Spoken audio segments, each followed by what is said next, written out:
Lorsque nous avons apporté nos fardeaux au Seigneur, lorsque nous avons apporté, ne sois plus inquiet. Maintenant, tu les as déposés. Maintenant, c'est le temps de Dieu. Et c'est lui qui s'en occupe. C'est lui qui gère. Il gère le temps, il gère les situations. Fais-lui confiance. Là, la foi ne s'arrête pas au moment où j'ai prié. La foi vient plus loin. C'est-à-dire que maintenant, je le laisse agir. Et je le laisse prendre le temps d'agir comme il le veut.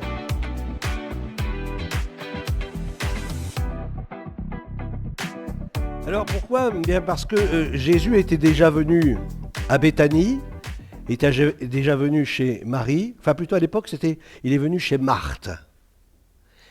Alors quand j'ai relu un peu tous ces textes, je me suis dit, Jésus il a été chez Marthe, on peut le lire ensemble dans Luc 10, versets 38 à 42. Comme Jésus était en chemin avec ses disciples, il entra dans un village et une femme nommée Marthe le reçut dans sa maison. Elle avait une sœur nommée Marie qui, s'étant assise aux pieds du Seigneur, écoutait la parole. Marthe, occupée à divers soins domestiques, survint et dit « Seigneur, cela ne te fait-il rien que ma sœur me laisse servir seule pour servir ? Dis-lui donc de m'aider. Alors Seigneur, alors, dis-lui qu'elle m'aide. » Ah, la feignasse. C'est bon. J'essaie de me mettre dans le contexte de l'époque. Le Seigneur lui répondit. Qu'est-ce qu'il répondit le Seigneur ? Bon, et Marie, va aider ta sœur parce que là, t'exagères. Mais pourquoi il dit ça ? Pourquoi le Seigneur, il est comme ça avec Marie ? Puis, et pourquoi il ne dit pas à Marthe ? Mais Marthe, arrête, viens. Il aurait pu aussi le dire, Et oui, mais il ne l'a pas fait. C'est-à-dire que nous avons la liberté de venir à ses pieds et de l'écouter, et pour lui, c'est la meilleure des choses. Venir à ses pieds. Alors, on peut être pris à toutes sortes d'activités pour le Seigneur, mais où est Jésus dans ta vie ? Est-ce que tu es au pied du Seigneur ? Il y a beaucoup de chrétiens en général, dans les églises, ils font beaucoup de choses, mais ils sont très peu souvent au pied de Jésus. Quel dommage. Mais dans ce texte que nous lisons là, lorsque, pour la première fois, Jésus vient chez Marthe,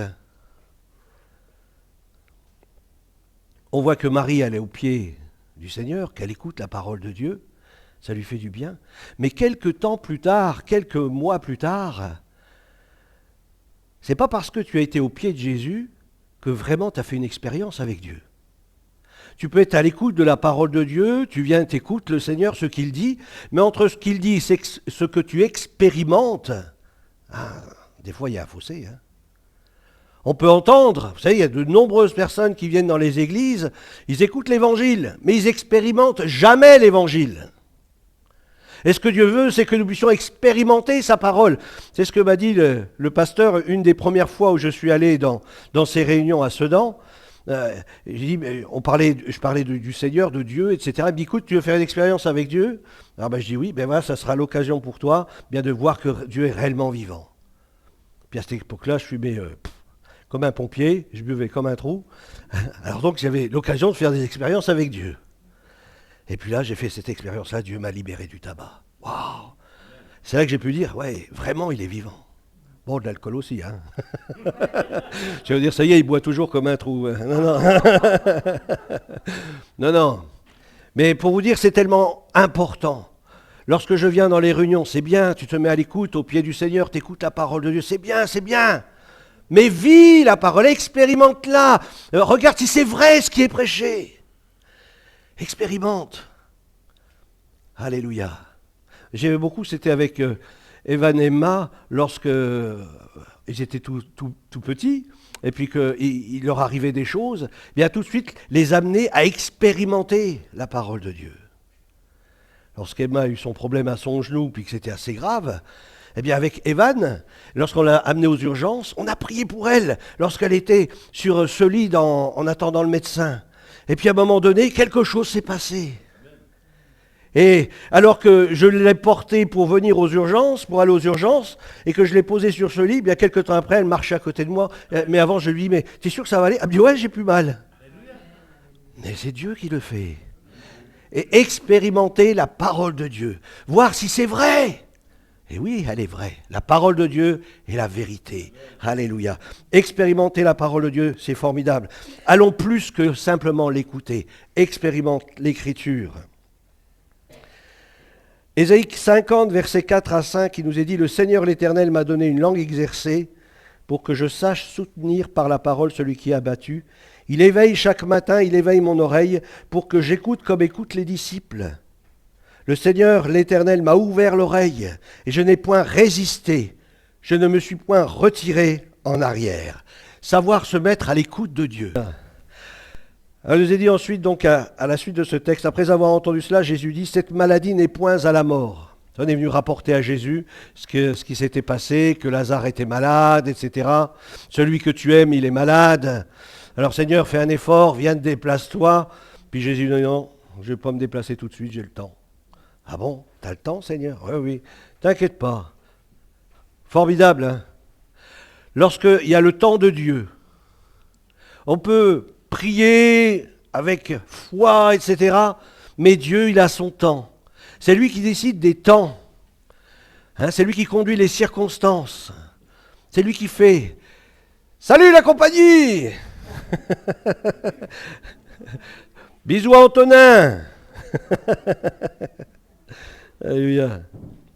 Cette maladie n'est point à la mort, a répondu Jésus. Cette maladie ne va pas glorifier la mort, mais la gloire de Dieu. Cette maladie va glorifier la gloire de Dieu. C'est pour ça, ne soyons pas inquiets. Lorsque nous avons apporté nos fardeaux au Seigneur, lorsque nous avons apporté, ne sois plus inquiet. Maintenant, tu les as déposés. Maintenant, c'est le temps de Dieu. Et c'est lui qui s'en occupe. C'est lui qui gère. Hein, il gère le temps, il gère les situations. Fais-lui confiance.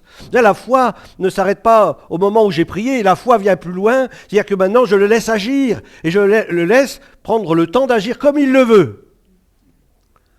Des fois, Dieu il permet des choses. Il dit, pourquoi tu n'as pas agi ? Puis après, on comprend, on dit, ah ben oui, c'est vrai. Si tu aurais agi maintenant, ben j'aurais pas pu, par exemple, témoigner à telle ou telle personne. J'aurais pas pu rencontrer telle ou telle personne et puis l'amener à mettre sa confiance aussi dans ta parole. Ben oui, Dieu, il a ses temps. Mais moi, je me confie en lui, je me repose en lui, je lui fais confiance. Et je sais qu'il va agir. Mais elle est pour la gloire de Dieu, afin que le Fils de Dieu soit glorifié par elle. Or, Jésus aimait Marthe. Alors, il n'aimait pas que Lazare. Hein ? Il n'aimait pas que Lazare. Il faudrait fermer la porte, peut-être. Hein ? Parce que le petit haut là-bas, il nous voit et puis il est inquiet.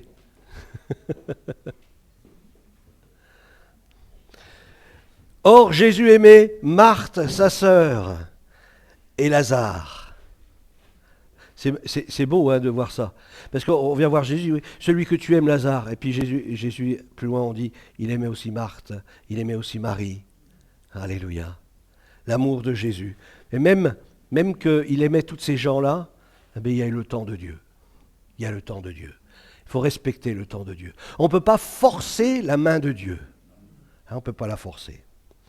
Lors donc qu'il lui apprit que Lazare était malade, il resta 2 jours encore dans le lieu où il était. Et il dit ensuite aux disciples, retournons en Judée. Les disciples lui disent, Rabbi, les Juifs ont tout récemment cherché à te lapider, et tu retournes en Judée.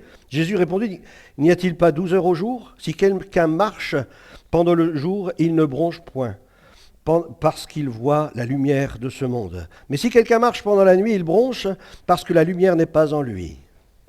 Alors je vous laisse réfléchir sur le sujet. On déménage ? 2 voitures qui gênent. Il faudra agrandir le parking, là. Alléluia. Bon, on y va, on continue. Qu'est-ce qu'il dit le Seigneur quand il dit, si quelqu'un marche pendant le jour, qu'est-ce que vous comprenez à cela ? Hein ? À la lumière, dans la lumière. Faut pas se cacher. Hein, faut pas se cacher. Et puis les gens, vous savez, ils changent d'avis comme de chemise. Aujourd'hui, ils vous lapident et le lendemain, eh bien, ils vous célèbrent. Ou l'inverse, c'est plutôt l'inverse. Hein. Au début, ils vous célèbrent et puis quelques temps après, ils vous lapident. Alors, bon, c'est pas selon les humeurs. Mais moi, ce qu'il faut marcher, c'est dans la lumière. Alléluia. Il faut marcher dans la lumière. Ah, ben ça va, il y a quelqu'un qui dort pas ici. Voilà. Mais si quelqu'un marche pendant la nuit, il bronche parce que la lumière n'est pas en lui. Après ces paroles, il leur dit, Lazare, notre ami, il dort. Mais je vais le réveiller. Les disciples lui dirent, Seigneur, s'il dort, il sera guéri. Jésus ayant parlé de sa mort, mais ils crurent qu'il parlait de l'assoupissement du sommeil. Alors Jésus leur dit ouvertement, Lazare est mort. Waouh! C'est plus il dort là. Alors pour Jésus, quelqu'un qui est, entre guillemets, décédé, à cette époque-là, eh bien il dormait. Comme Lazare dans le sein d'Abraham. Mais ça c'était à cette époque-là. Sous la Nouvelle Alliance, on ne dort plus. On célèbre la gloire de Dieu dans sa présence. Amen. Alléluia. Béni soit son nom. Alors, il nous est dit ensuite, les disciples lui dirent, Seigneur, il dort, il sera guéri. Jésus ayant parlé de sa mort, mais ils crurent qu'il parlait de l'assouplissement du sommeil. Alors Jésus leur dit ouvertement, Lazare est mort. Et à cause de vous, afin que vous croyiez, je me réjouis de ce que je n'étais pas là. Mais allons vers lui, sur quoi Thomas, appelé Didyme, dit aux autres disciples, allons aussi afin de mourir avec lui. Jésus est... Bon, je ne vais pas tout expliquer parce que sinon on en a pour long. Je vais essayer d'aller plus vers ma conclusion. Jésus étant arrivé, trouva que Lazare était déjà depuis 4 jours dans le sépulcre. Et comme Béthanie était près de Jérusalem, à 15 stades, environ 3 km, pas très loin, si vous avez l'occasion d'aller à Jérusalem, 3 km, Béthanie, boum, vers le mont des Oliviers. J'y suis jamais allé, mais un jour j'irai. Beaucoup des Juifs étaient venus vers Marthe et Marie pour les consoler de la mort de leur frère. Il y a beaucoup de gens qui viennent comme ça, ils viennent consoler. Alors souvent, quand tu as une maladie grave, « Oh, j'ai un cancer. Oh, le pauvre, oh, tu vas mourir. » Bon, c'est une forme de consolation, hein. Moi mal. Ouais. Vous vous rendez compte? Alors des fois, ça nous entraîne plus vers le bas que vers le haut. Je me souviens, c'était cette sœur, Audrey Mac. Vous avez déjà entendu parler d'elle? Audrey Mac. Donc c'est une sœur qui prêche l'évangile dans le monde entier, c'est une évangéliste. Et puis là, elle va voir le médecin, puis le médecin dit, voilà, vous avez un cancer, je crois que c'est un cancer des os. Ou, voilà. Et puis, quand elle entend la nouvelle, elle voit ce que Dieu va faire. Étonnant. Waouh, super, j'ai un cancer des os. Le Seigneur va me guérir, je vais pouvoir apporter un fort témoignage. Elle a reçu cette conviction que Dieu allait la guérir. Alors ce qu'elle a fait, elle n'en a pas parlé à ses proches. Parce qu'elle savait que ses proches, ils allaient lui dire, « Oh ma pauvre, il faut commander le cercueil, il faut préparer ton testament. » Ah non, elle a été voir des gens qui croyaient dans la guérison. Et puis elle leur a expliqué, puis elle a dit, t'inquiète pas, le Seigneur, il va te relever, il va te guérir. Il dit, je sais, j'ai reçu cette conviction dans mon cœur, je sais qu'il va le faire. Savoir s'entourer. Est-ce que vous savez vous entourer des bonnes personnes? Pas des personnes qui vous tirent vers le bas, mais des personnes qui vous tirent vers le haut.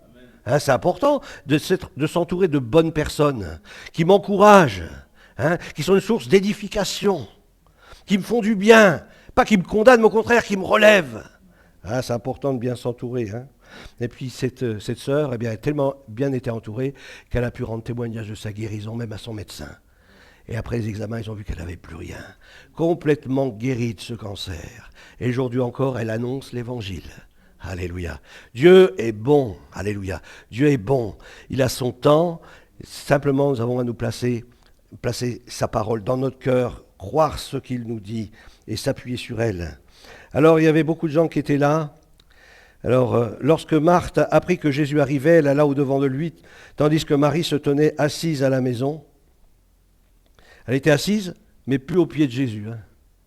Assise à la maison. C'est-à-dire qu'on peut être quelqu'un qui aime la parole, qui entend la parole, qui se met même au pied pour écouter, etc., de Jésus, pour entendre sa parole. Mais quand arrivent les moments difficiles, là où il faut mettre en action la parole, bien, il n'y a plus personne. Alors qu'il y en a, c'est le contraire. Ils ne connaissent pas beaucoup de la parole, mais le peu qu'ils connaissent, ils veulent le vivre. Incroyable, ça, c'est extraordinaire. Comment l'homme, il est bizarre, il est tortueux. Alors, Marie se tenait assise à la maison, donc plus assise au pied de Jésus. Vous savez, quand il est écrit quelque chose dans la Bible, c'est pas par hasard. Pourquoi elle a marqué assise à la maison? On pourrait dire, elle était à la maison. Vous comprenez? C'est pour ça que c'est important de sonder les Écritures. Mais non, elle dit assise à la maison. Et vous voyez que dans Luc 10, elle était assise au pied de Jésus. Une différence. C'est important de la relever, cette différence-là. Marthe dit à Jésus, Seigneur, si tu étais ici, mon frère ne serait pas mort. Bien sûr. Mais Jésus même, mais maintenant même, je sais. Vous vous rendez compte? Marthe, qui s'agitait, elle entendait peut-être Jésus de loin parler à Marie, etc. Mais elle dit, maintenant je sais. Elle n'était pas si active. Alors il y a une oreille peut-être qui traînait comme ça, puis elle a capté une parole, tac. Mais maintenant même, je sais que tout ce que tu demanderas à Dieu, que tout ce que tu demanderas à Dieu, que tout ce que tu demanderas à Dieu, Dieu te l'accordera. Jésus lui dit, waouh, une bombe. Une bombe. Ton frère ressuscitera. Waouh! Il y en a qui seraient tombés en arrière, hein, ou en avant, comme ils peuvent, chacun ou sur le côté. Mais une parole comme ça, c'est terrible. Tu vis quelque chose de... Voilà. Tu crois ce que Jésus dit. Mais jusque-là... Bon, je crois que Jésus peut me guérir d'un rhume, mais d'un cancer... Hein? Je crois que Jésus est capable de faire cela, mais là, c'est quand même...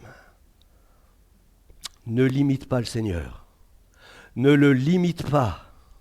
On a trop tendance à le limiter. Ne le limite pas. Il est hors limite. Lui, il est illimité. Il va au-delà de ce que je peux penser, de ce que je peux imaginer. Ton frère ressuscitera, Marthe. Alors Marthe, elle essaye de trouver un petit échappatoire. Oh oui, Seigneur, je sais, oui, il ressuscitera, oui, au dernier jour, à la résurrection des morts, hein, parce que, voilà, on croit à la résurrection des morts. Mais Jésus lui dit, mais la résurrection des morts, c'est moi. Je suis la résurrection et la vie. Alléluia. Je suis la résurrection et la vie. Et ce verset 25, surlignez-le, soulignez-le, faites quelque chose, mais ne le perdez surtout pas.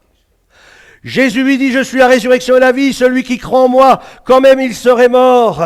Et quiconque vit et croit en moi ne mourra. Ne mourra. Crois-tu cela? Alléluia.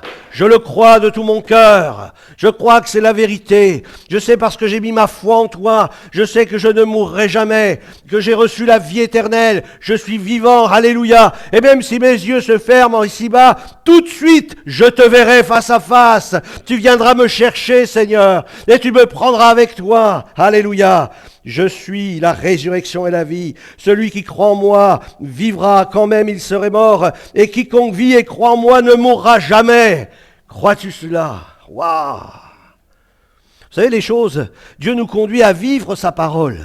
Et il veut que sa parole elle soit imprimée dans notre cœur. Croyez-moi qu'après ça, Marthe s'en souviendra toute sa vie.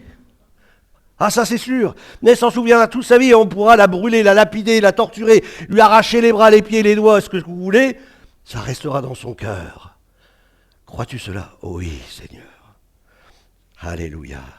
Oui Seigneur, je crois que tu es le Christ, tu es le Messie, tu es le Fils de Dieu qui devait venir dans le monde. Ayant ainsi parlé, il s'en alla, puis appela secrètement Marie, sa sœur, et lui dit, le maître est ici, il te demande. Dès que Marie eut entendu, elle se leva promptement et alla vers lui. Car Jésus n'était pas encore entré dans le village, mais il était dans le lieu où Marie l'avait rencontré.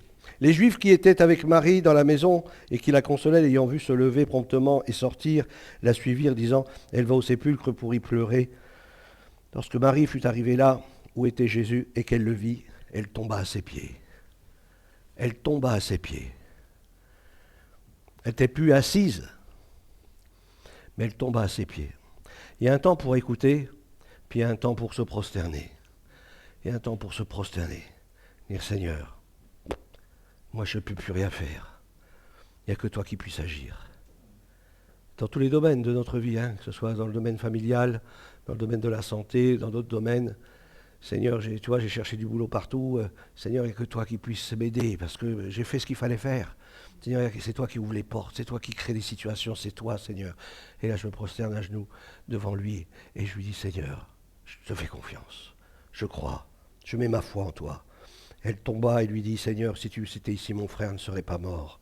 Jésus, la voyant pleurer, elle et les Juifs qui étaient venus avec elle, frémit dans son esprit, il fut ému. Et il dit, où l'avez-vous mis? Seigneur, lui répondit-il, viens et vois. Jésus pleura. Jésus pleura. Pouvez-vous imaginer Jésus pleurer? Essayez. Imaginez Jésus pleurer. Les larmes du Seigneur. Comment peut-on arriver à faire pleurer Jésus? Comment peut-on arriver à le faire pleurer? Qu'est-ce qui peut faire pleurer Jésus? Vous savez, il y a une chose qui peut faire pleurer Jésus, c'est notre incrédulité.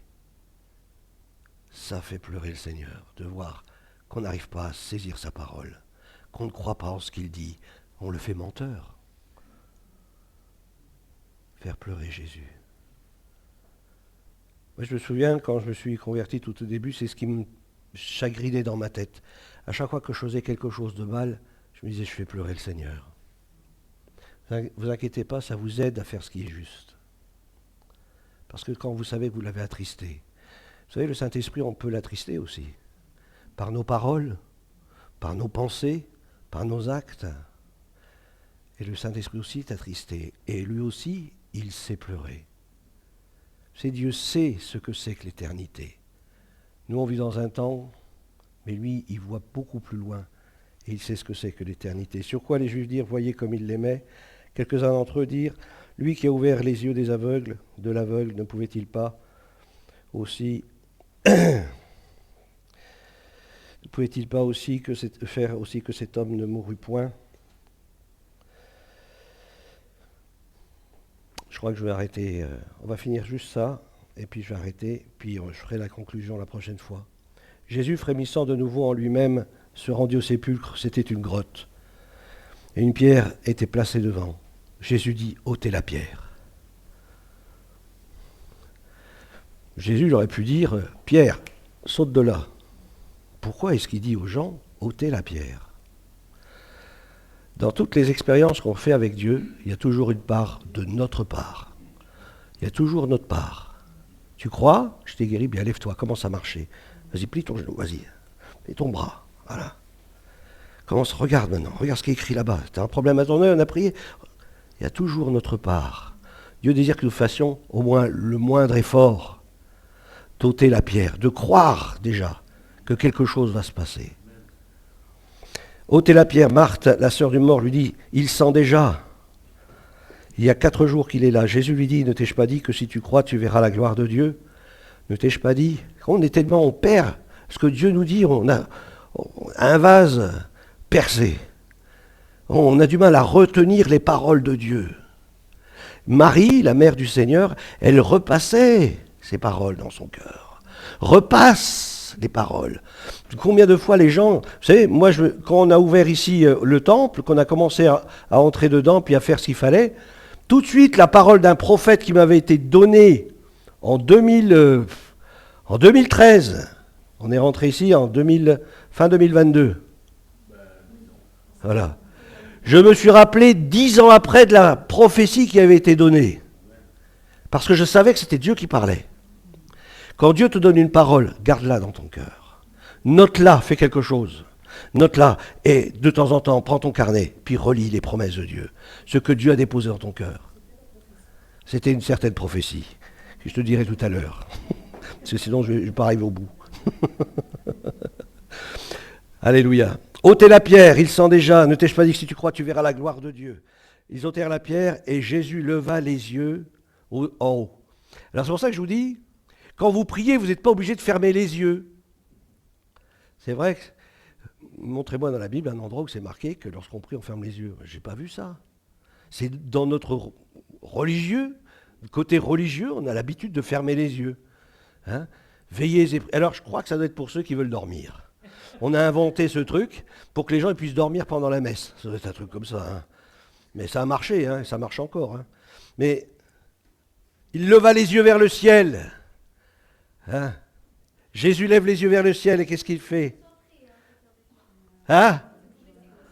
Ouais, c'est ce que je fais aussi dans un petit coin chez moi.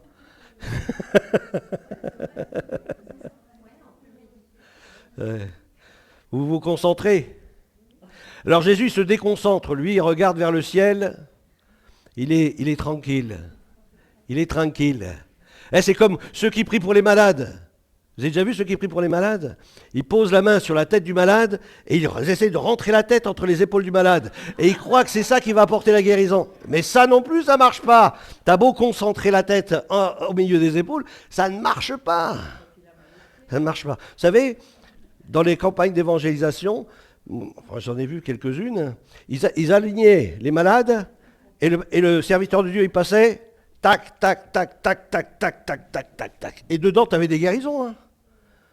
Parce que s'imagine s'il prenait le temps de mettre la tête entre les épaules, pour chacun, mais il n'avait pas un moment là. Il fallait des heures. Alléluia. Alors il lève les yeux vers le ciel. Et beaucoup de textes dans les psaumes. Hein. Il lève les yeux vers les montagnes, qui me viendra le secours. Voilà. Lève les yeux vers le ciel. Voilà. Bon, enfin bref, c'est juste une parenthèse. Hein. Et il dit, Père, mon Père, je te rends grâce de ce que tu m'as exaucé. De ce que tu m'as exaucé. Il n'a même pas prié. Hein.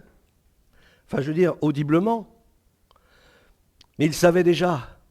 Parce que déjà avant, il le savait, puisqu'il dit, il est mort. Il ne dort pas, il est mort.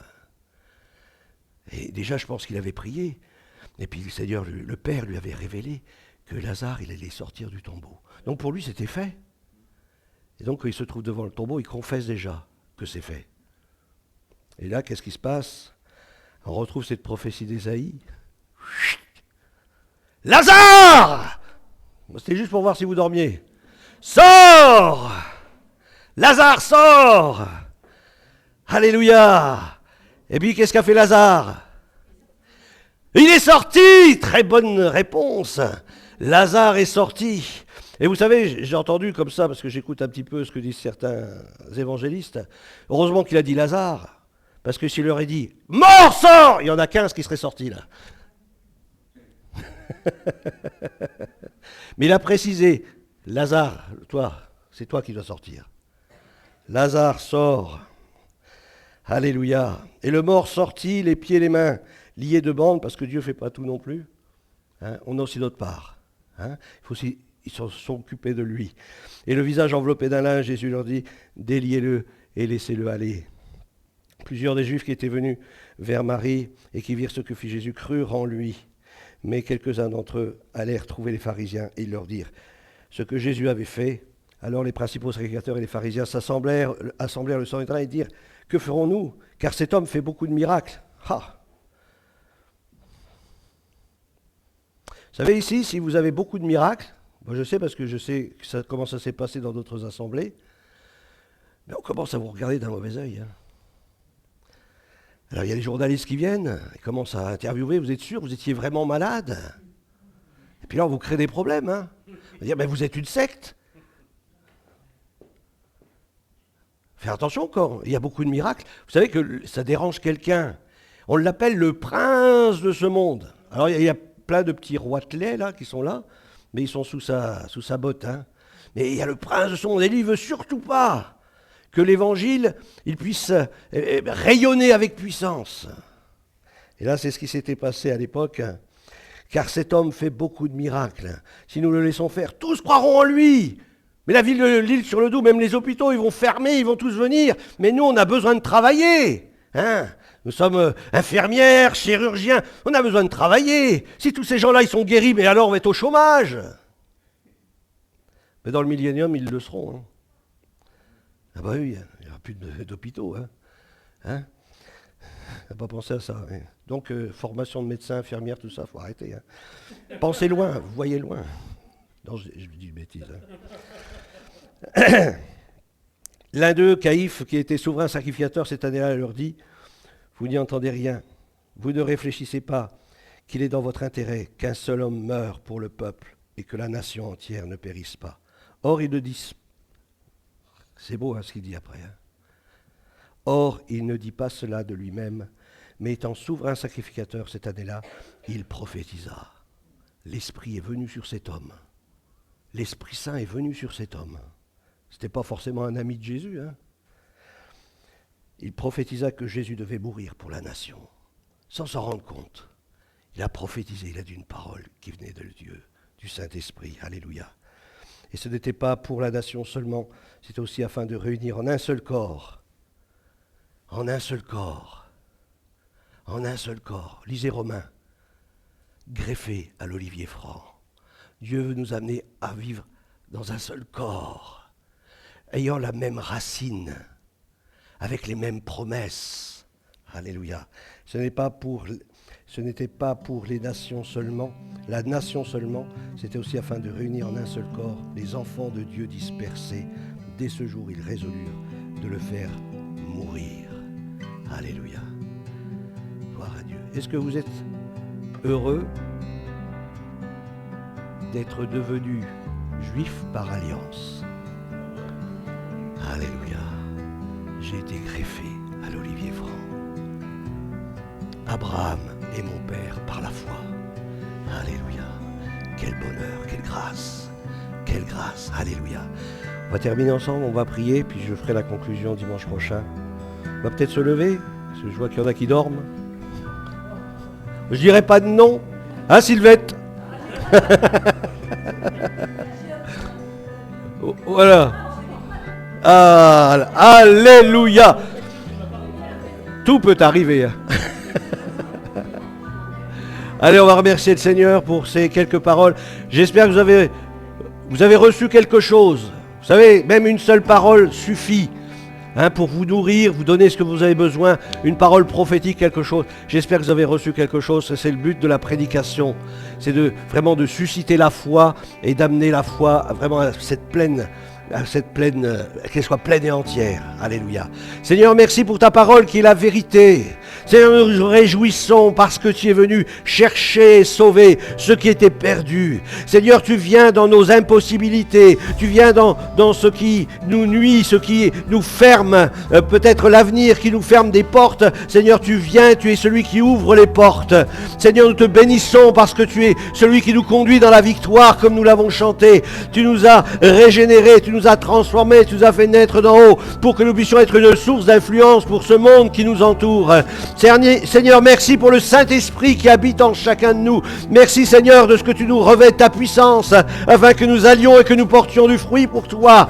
Merci pour les œuvres que tu as préparées d'avance pour nous. Ouvre nos yeux Seigneur, que nous puissions être conscients des réalités spirituelles qui nous entourent et proclamer avec foi ta parole et commander aux morts de sortir de leur tombe, de sortir de leur vision, de sortir de leurs ténèbres, de sortir de leur maladie, de sortir de leurs épreuves. Seigneur, tu nous as donné un pouvoir pour marcher sur toute la puissance de l'ennemi et ta parole nous dit que rien ne pourra nous nuire. Seigneur, mets dans nos bouches des paroles d'autorité, que nous puissions proclamer avec force que réellement tu es le Seigneur de gloire, que réellement tu es la vie, la résurrection, et que tu ramènes à la vie ce qui peut être aux yeux des hommes est mort. Toi, tu le ramènes à la vie. Ce n'est ni par la force, ni par la puissance, mais c'est par mon esprit, dit le Seigneur. Amen, amen. Un bon dimanche à tous, soyez bénis.